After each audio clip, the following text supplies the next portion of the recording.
She laughed when he fell. Glass shattered, a room froze, and she smirked like power made her untouchable. But before this night ends, that laugh will cost her everything.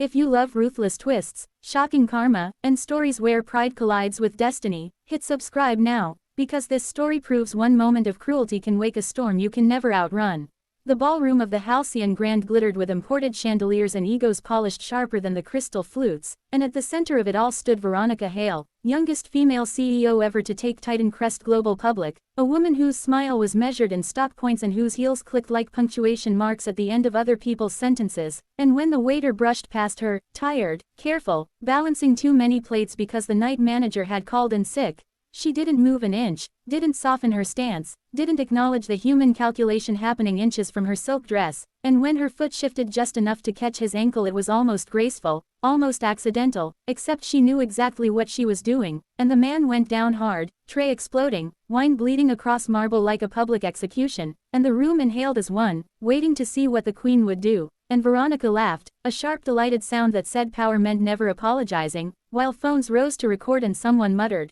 "Serves him right," and the waiter, Daniel Cross, pushed himself up slowly, knees screaming, palms wet with wine and humiliation, his face lined not with age but with restraint learned the hard way, and as he apologized again and again, not to her but to the room, to the moment, to the invisible rules that said people like him absorbed blame, Veronica leaned down just enough for him to hear her whisper, "Watch where you're going," before turning away to applause meant for her keynote that would follow, never noticing the way Daniel's eyes hardened not with rage but with recognition, because he hadn't always been a waiter, because once upon a time he'd worn tailored suits too, because 10 years earlier he'd signed papers in a hospital hallway that gave his daughter a second chance at life and cost him everything else, and because the name Veronica Hale wasn't just familiar, it was stitched into the darkest chapter of his memory, the chapter where a pharmaceutical giant buried trial data, where a quiet executive vice president signed off on a delay that killed 12 people including his wife, and where Daniel Cross had been the compliance director who refused to play along, the man who'd been erased, discredited, and destroyed while the company rebranded and rose, and as Veronica took the stage under a storm of applause and buzzwords, Daniel stood there soaked and invisible, thinking not of revenge but of timing, because anger was loud and messy, but truth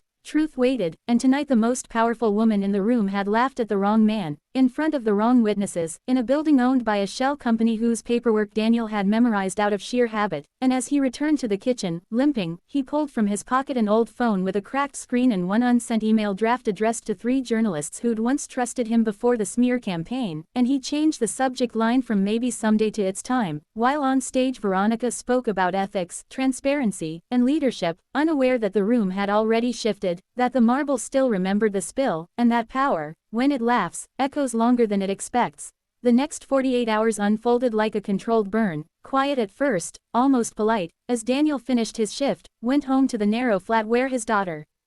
Emma studied for exams at the kitchen table, kissed her forehead, and waited until she slept before opening folders he'd protected like relics, documents that proved how Titan Crest had manipulated data, emails showing legal teams delaying recalls, voice memos from executives joking about acceptable loss, and at the center of it all Veronica Hale's early signature, not the bold confident scrawl she used now but a careful junior exec hand that said she'd known exactly what she was agreeing to, and when the journalists responded one by one, cautiously at first, then urgently, Daniel didn't demand justice, didn't ask for her head, he simply told them the truth and gave them receipts, and while Veronica woke to headlines praising her keynote, the first article dropped quietly in a Sunday evening slot, framed as a retrospective on Titan Crest's early years, and Veronica smiled when her assistant mentioned it until she read the byline, until she saw Daniel Cross's name quoted as a former compliance officer, until she remembered a man on the floor, wine soaking into his shirt, eyes too steady for a waiter, and panic flickered for the first time in a decade,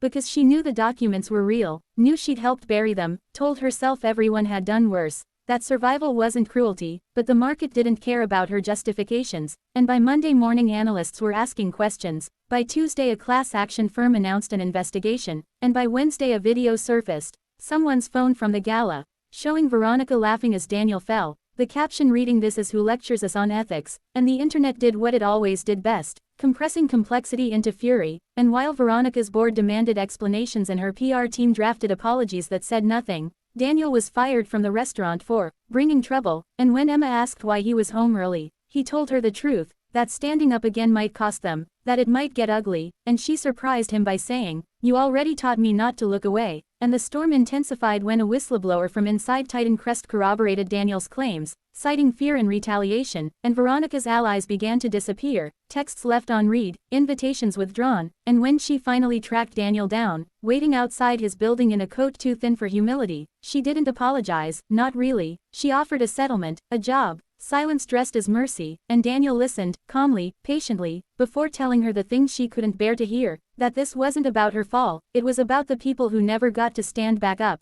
And as she drove away shaking, she realized too late that anger wasn't what she'd provoked, it was accountability, and accountability didn't negotiate. The final collapse came not with a bang but with a hearing, fluorescent lights replacing chandeliers, senators replacing shareholders, and Veronica Hale sitting alone at a long table while Daniel Cross testified with the same measured voice he'd used when his world first burned, laying out timelines, decisions, names, and consequences, and when asked why he'd waited so long, he said because survival sometimes comes before justice, but dignity never forgets, and the room listened, because this time power wasn't speaking, truth was, and outside the courthouse cameras waited as Titan Crest stock halted, lawsuits multiplied, and board members resigned, and when the verdicts and settlements finally came months later, they didn't make Daniel rich, didn't restore his wife, didn't erase years of struggle, but they paid for Emma's education, funded a foundation for corporate transparency, and forced an industry to change its reporting laws. And as for Veronica,